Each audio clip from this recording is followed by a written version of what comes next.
Assalamualaikum warahmatullahi wabarakatuh. Bertemu lagi bersama saya Fajar di channel Akademi Sofia. Sahabat-sahabat, pada kesempatan sore hari ini kita berjumpa lagi, kembali belajar, tentunya masih dengan tema pendidikan, yaitu khususnya kajian mengenai sosiologi antropologi pendidikan. Tapi sebelum kita membahas mengenai sosiologi dan antropologi pendidikan di bagian yang kedua ini, jangan lupa sahabat-sahabat subscribe, like, komen, share, dan tonton terus sampai habis channel Akademi Sofia. Mudah-mudahan sahabat-sahabat semua mendapatkan manfaat dari konten-konten yang ada, konten-konten yang dihasilkan oleh channel Akademi Sofia.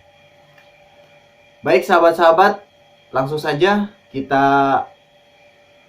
kembali membahas mengenai sosiologi dan antropologi pendidikan.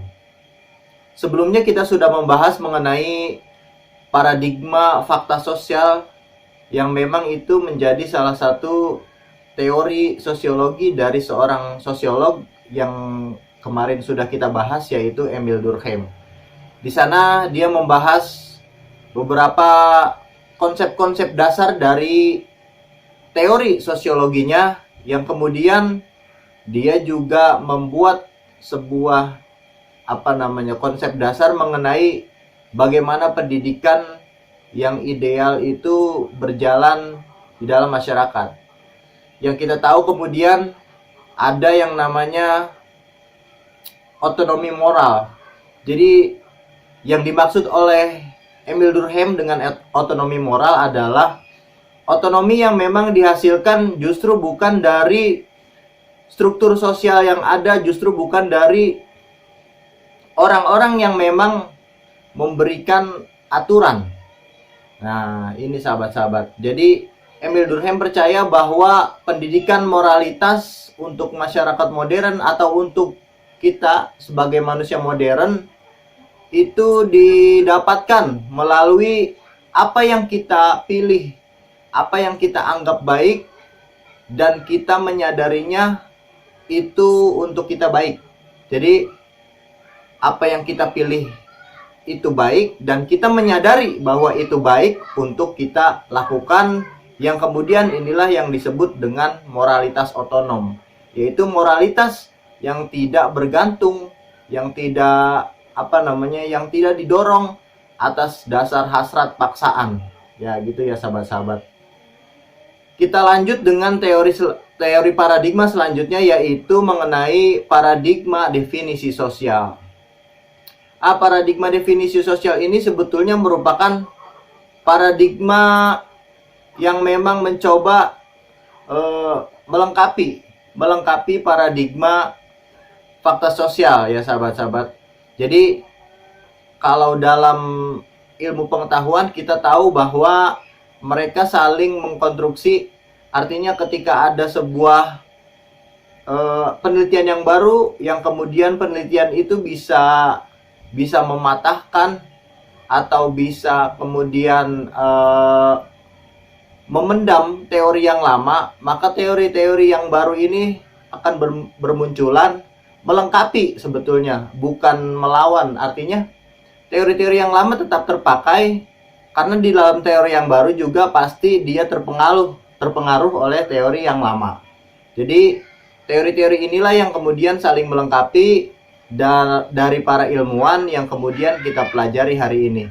Tak terkecuali juga dalam teori-teori sosiologi.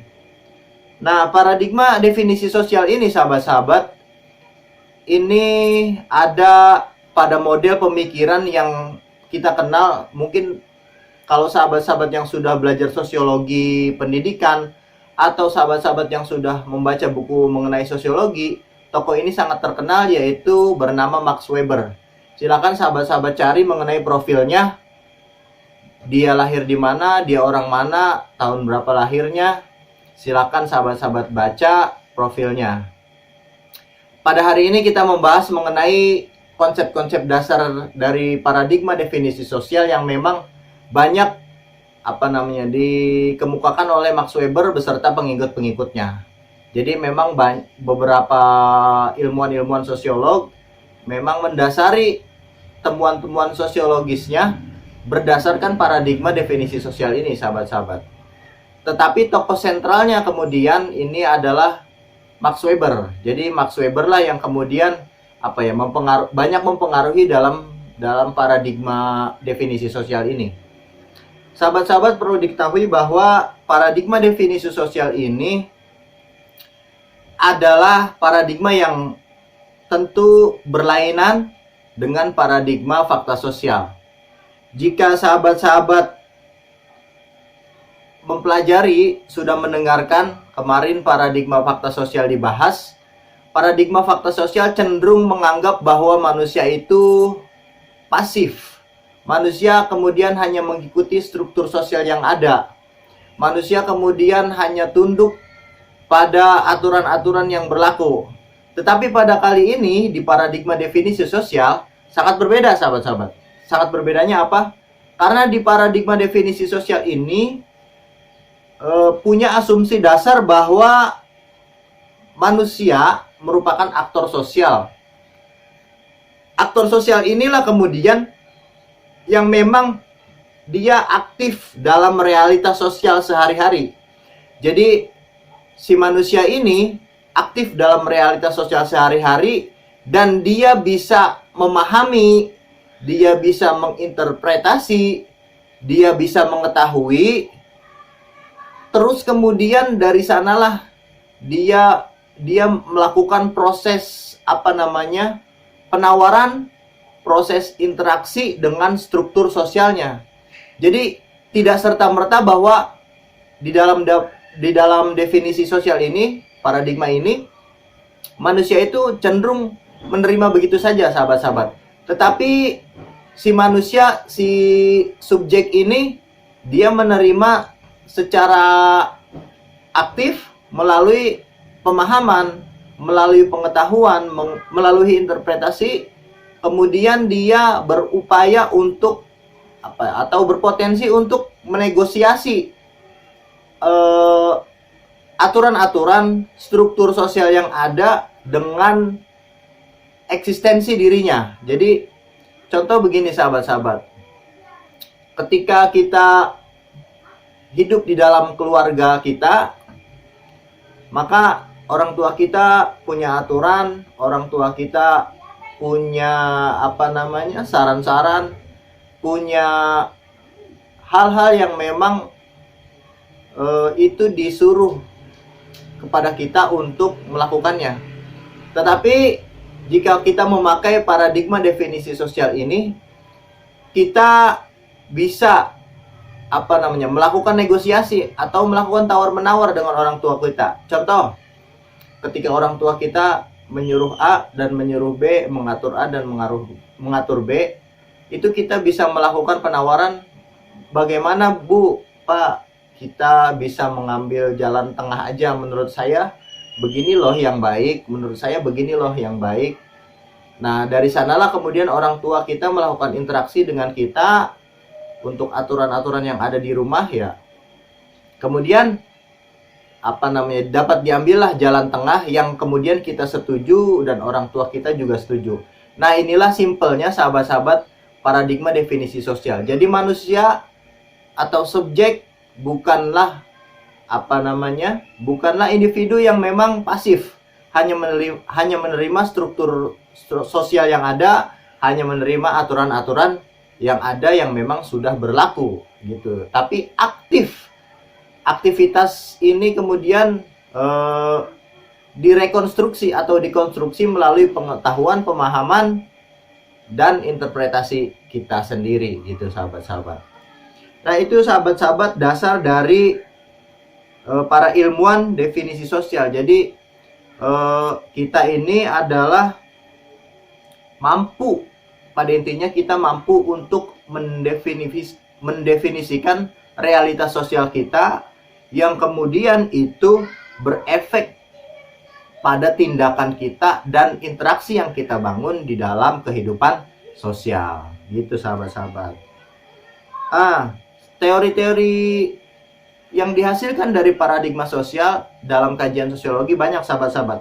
Ada yang namanya teori tindakan, ada yang namanya interaksionisme simbolik, ada yang namanya fenomenologi, ada etnometodologi, ada eksistensialisme. Jadi itu teori-teori yang dibangun kemudian atas dasar paradigma definisi sosial ini sahabat-sahabat, yang cenderung berangkat dari pemahaman bahwa subjek itu bisa mendefinisikan situasi sosialnya, dan dari definisi itu kemudian dia melahirkan interaksi dan tindakannya dalam realitas sosial masing-masing. Gitu sahabat. Sahabat-sahabat, sebetulnya teori ini dalam konteks pendidikan, dalam konteks antropologi sosiologi, terbalik maksudnya, dalam konteks sosiologi dan antropologi pendidikan, ini punya kesamaan dengan teori yang dibangun, teori pendidikan ya, teori pendidikan yang dibangun oleh Emil Durkheim. Emil Durkheim kita tahu bahwa dia menyarankan kita untuk memiliki moralitas otonom. Jadi moralitas otonom ini seperti yang tadi saya jelaskan, moralitas yang dibangun atas dasar dari apa yang kita anggap baik dan kita sadar itu baik, kemudian kita lakukan itu untuk apa? Untuk kita bisa hidup dalam tatanan sosial yang ada, gitu sahabat-sahabat. Nah, sahabat-sahabat, kesamaannya adalah untuk kesamaannya dengan paradigma fakta sosial yang dibangun oleh Emil Durkheim. Paradigma ini dalam konteks pendidikan, yaitu definisi sosial ya, yang hari ini kita bahas. Kesamaannya ini masih sama-sama berpijak dan percaya bahwa individu, bahwa subjek, bahwa manusia, bahwa anak didik itu mesti mempelajari dan memahami realitas sosialnya masing-masing.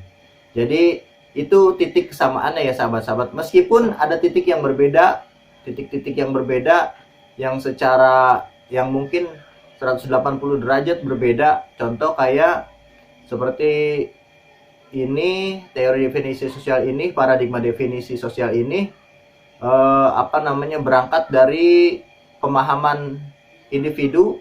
Tetapi kalau fakta sosial berangkat dari struktur sosial yang ada, gitu ya sahabat-sahabat. Pertama, ini paradigma definisi sosial ini kita perlu membahas mengenai argumentasi atau konsep-konsep dasarnya ya sahabat-sahabat. Ini penting supaya membentuk pemahaman kita, membentuk pengetahuan kita, sehingga kita juga paham ketika nanti kita sambungkan paradigma ini dengan teori-teori pendidikan yang ada, yang sampai saat ini kita pelajari. Nah, seru nih sahabat-sahabat. Pertama adalah konsep dasar dari definisi sosial ini, paradigma ini adalah individu itu dipercaya atau diyakini sebagai makhluk kreatif yang mampu atau berpotensi untuk menawar dan bernegosiasi terhadap struktur sosial yang ada, sahabat-sahabat. Jadi individu ini tadi seperti yang sudah saya buka, bahwa kita sebagai manusia, sebagai individu itu tidak serta-merta mengikuti struktur sosial yang ada, tapi justru kita mampu mendefinisikan realitas sosial yang ada melalui aktivitas memahami, menginterpretasi, dan mengetahui, sahabat-sahabat. Nah, itu paradigma argumennya definisi sosial ya. Jadi argumen pertamanya adalah kita ini mampu, kreatif, berpotensi untuk bernegosiasi. Nah, dari memahami, dari menginterpretasi dan mengetahui ini, kemudian kita melakukan negosiasi seperti yang tadi saya contohkan ketika kita di dalam sebuah keluarga. Gitu ya sahabat-sahabat. Yang kedua, manusia baik sebagai individu dan kelompok sebetulnya tidak lepas dari mendefinisikan dunianya melalui pemahaman, pengetahuan, dan penginterpretasian. Tadi kita sebagai individu, dan sebetulnya kita juga sebagai kelompok, sahabat-sahabat, itu ada yang namanya kemampuan untuk melakukan negosiasi terhadap struktur sosial. Contoh, mungkin komunitas-komunitas adat, masyarakat adat, mungkin komunitas-komunitas organisasi masyarakat, dia punya satu kekuatan yang memang sebetulnya secara aktif menyuarakan satu pendapat agar di sebuah negara, ini kita pakai sebuah negara ya, komunitas-komunitas ini tentu dia punya nilai, dia punya pemahaman, pengetahuan terhadap realitas negara menurut komunitasnya, menurut masyarakatnya ya, yang kemudian dia pasti melakukan negosiasi dalam konteks bernegara, pasti dia menyuarakan ini loh kebijakan yang pas untuk sebetulnya untuk masyarakat kita di Indonesia. Terus untuk masyarakat adat, ini loh sebetulnya kebijakan yang diinginkan oleh masyarakat adat yang memang nanti bisa berdampak baik bagi masyarakat adat itu sendiri dan bagi kebudayaan yang ada yang merupakan kekayaan juga bagi negara Indonesia, sahabat-sahabat. Itu contohnya. Jadi manusia baik kelompok ataupun individu sebetulnya sama-sama bisa memahami, artinya tidak tunduk begitu saja terhadap struktur sosial yang ada. Nah, yang ketiga, kemampuan pemahaman ini, sahabat-sahabat, tentu akan menimbulkan proses konstruksi terus. Aturan-aturan yang lama, kepercayaan-kepercayaan yang lama, kemudian karena memang dia hidup dalam realitas sosial, dia bernegosiasi individu, kelompok dengan struktur sosial yang ada, maka terus terbangun, terus terbangun, dan dari bangunan ini kemudian melahirkan pemahaman. Ya, jadi pemahaman kelompok, pemahaman individu ini dibangun dalam struktur sosial yang ada, gitu sahabat-sahabat. Nah, dalam pendidikan, dalam konteks pendidikan, kita sebetulnya banyak juga mengalami dari teori ini nih, sahabat-sahabat. Yang pertama, kita tahu bahwa ada yang namanya prinsip dari pendidikan. Anak didik atau peserta didik atau manusia dianggap sebagai sebuah subjek dari pendidikan. Nah, ini orang-orang pendidikan pasti paham, pasti tahu dan pernah mempelajari ini. Jadi manusia tidak pasif, manusia tidak mengikuti aturan yang memang ada langsung mengikuti, hanya manut saja, tidak. Tapi dia berangkat dari paradigma definisi sosial yang tadi, sahabat-sahabat. Kita aktif, anak didik itu aktif, maka kemudian ini ada yang namanya kajian, ya, kalau saya menyebutnya teacher oriented versus student oriented.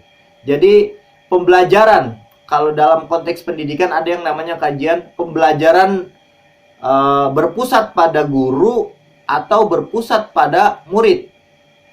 Nah, dalam konteks paradigma definisi sosial ini, tentu yang dipercaya, yang diamini oleh paradigma ini adalah paradigma atau pembelajaran yang memang berpusat pada murid, pada siswa, pada anak didik, yaitu yang disebut student oriented learning.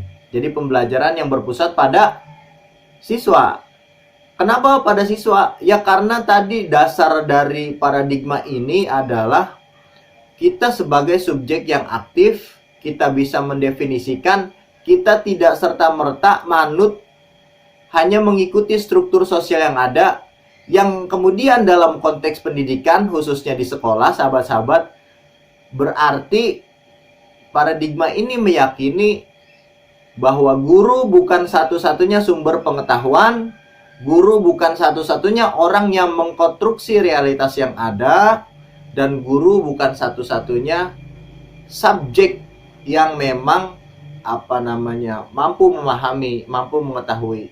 Si murid juga sebagai siswa, si murid ini mampu dia mengkonstruksi realitas sosial yang ada masing-masing di masing-masing kehidupan sosialnya ya sahabat-sahabat.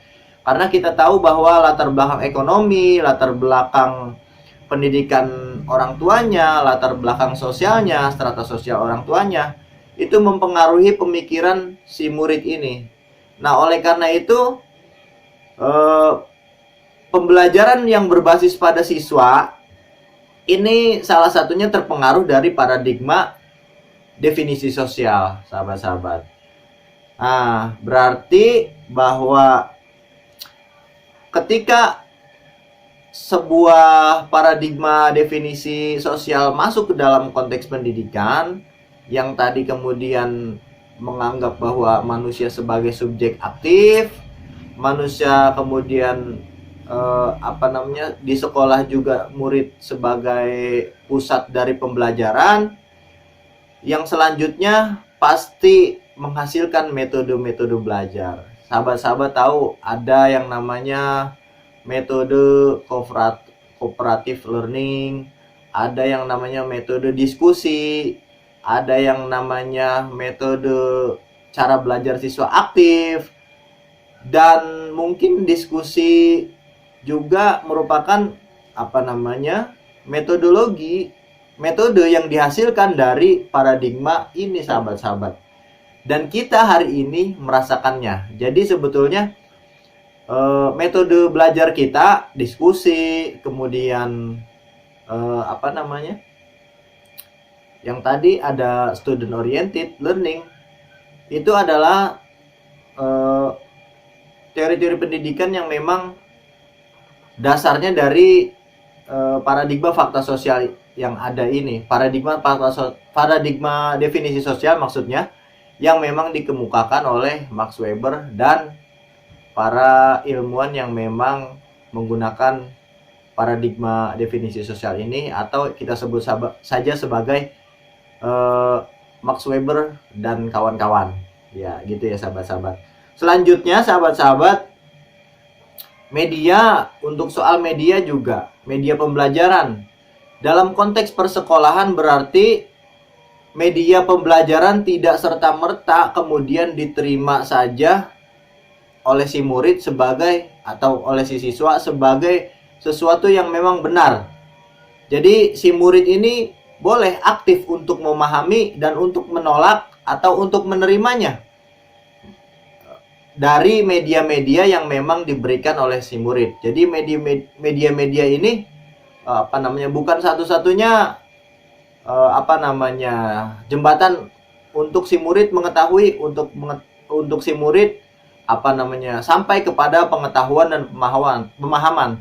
Tapi juga media ini juga berinteraksi dengan si murid, yang kemudian si murid juga menentukan mana yang menurutnya dia terima, mana yang tidak, gitu sahabat-sahabat. Jadi informasinya tidak langsung diterima, tidak langsung ditelan mentah-mentah. Contoh, ada buku sejarah, kemudian di dalam sejarah itu sebetulnya ada ada keinginan dari si penulis untuk menancapkan kebudayaannya, untuk mengagungkan sukunya, untuk mengagungkan budayanya. Nah, ini si pembaca dia bebas untuk menerima atau tidak ya sahabat-sahabat, gitu. Yang kemudian dalam konteks pendidikan, paradigma definisi sosial ini juga tidak menggunakan cara-cara preskriptif. Apa itu preskriptif? Preskriptif adalah cara-cara untuk melakukan sesuatu, tuntunan ya sahabat-sahabat. Tidak memakai yang namanya teori menunjuk menunjukkan jalan, harus ke sini, harus ke sini, harus ke sini, harus ke sini. Tidak, tapi justru apa namanya? Preskriptif ini karena bertentangan dengan otonomi atau bertentangan dengan si manusia sebagai subjek yang aktif ini. Karena kalau ditunjukkan itu berarti sudah bukan aktif lagi sahabat-sahabat, tapi justru itu pasif. Jadi itu masih mengikuti struktur sosial yang ada seperti yang dikemukakan oleh paradigma fakta sosial gitu. Jadi tidak menggunakan cara-cara preskriptif atau petunjuk-petunjuk pelaksanaan ya sahabat-sahabat. Yang ketiga, ini yang menurut saya agak lumayan penting dari pemikiran Max Weber, juga kita mesti menerimanya secara bijaksana.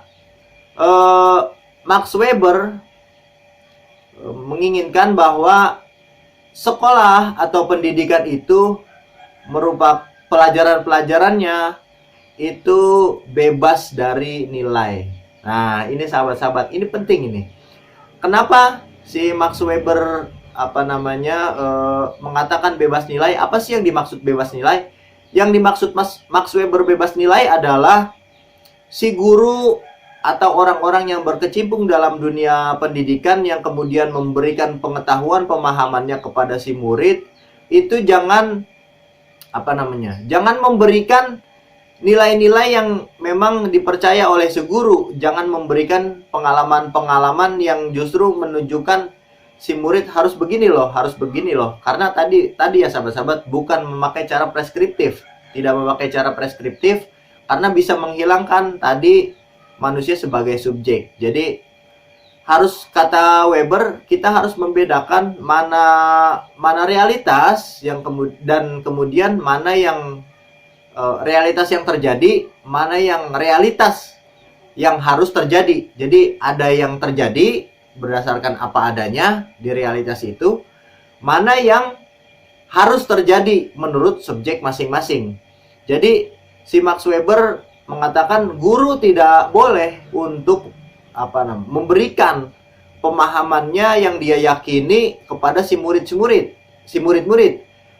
Guru seharusnya, kata Max Weber, guru itu yang baik adalah yang benar, yang bebas nilai. Bebas nilai itu apa? Guru memaparkan kondisi-kondisi sosial sesuai dengan realitas yang ada. Jadi jangan memakai tafsiran-tafsiran pribadi si guru itu. Jadi si murid harus mengartikan. Misalnya kita melihat ada kebakaran hutan. Kita kemudian jangan menunjukkan si murid bahwa ini kebakaran hutan. Inilah ulah dari orang-orang yang memang tidak tidak menjalankan ibadah misalnya begitu sahabat-sahabat. Tetapi si murid harus bisa mengartikan sendiri dengan cara diskusi tadi. Contoh, apa menurut kamu yang memang menyebabkan kebakaran hutan terjadi? Contoh begitu. Misalnya saya guru, saya nanya ke murid saya, apa yang menyebabkan kebakaran hutan terjadi sama murid-murid saya. Nah, kemudian si murid-murid itu berpendapat, begini Pak. Nah, itu merupakan implementasi ya dari paradigma definisi sosial tadi sahabat-sahabat. Nah, itulah tadi dasar-dasar paradigma definisi sosial, kemudian disambungkan dengan konteks pendidikan. Maka seperti tadilah sahabat-sahabat keterangannya. Mungkin pada kesempatan sore hari ini cukup itu saja sahabat-sahabat, yang memang ini adalah video lanjutan kedua dari kajian kita pendidikan dalam masyarakat dan kebudayaan yang ada di bagian 1 yang membahas Emile Durkheim. Sekarang kita membahas paradigma definisi sosial yang ilmuannya, sosiolognya adalah Max Weber dan kawan-kawan. Itu saja sahabat-sahabat. Jangan lupa terus saksikan konten-konten video-video yang memang diproduksi oleh Akademi Sofia. Mudah-mudahan konten-konten ini dapat memberikan sahabat-sahabat pencerahan atau minimal memberikan pengetahuan-pengetahuan baru. Saya juga tidak memungkiri bahwa saya memiliki banyak kekurangan, baik dari segi pembahasan, kata-kata, ataupun memang cara-cara yang memang sahabat-sahabat subscriber tidak suka. Saya mohon maaf. Saya punya kekurangan. Untuk para guru, para dosen yang memang sudah tahu ini, saya terima kasih sudah menonton. Mudah-mudahan konten-konten ini bermanfaat. Kurang lebihnya saya mohon maaf. Sampai ketemu lagi di kajian Sosiologi Antropologi Pendidikan bagian 3. Kita akan membahas paradigma lainnya. Cukup sekian sahabat-sahabat. Selamat sore. Semoga sukses.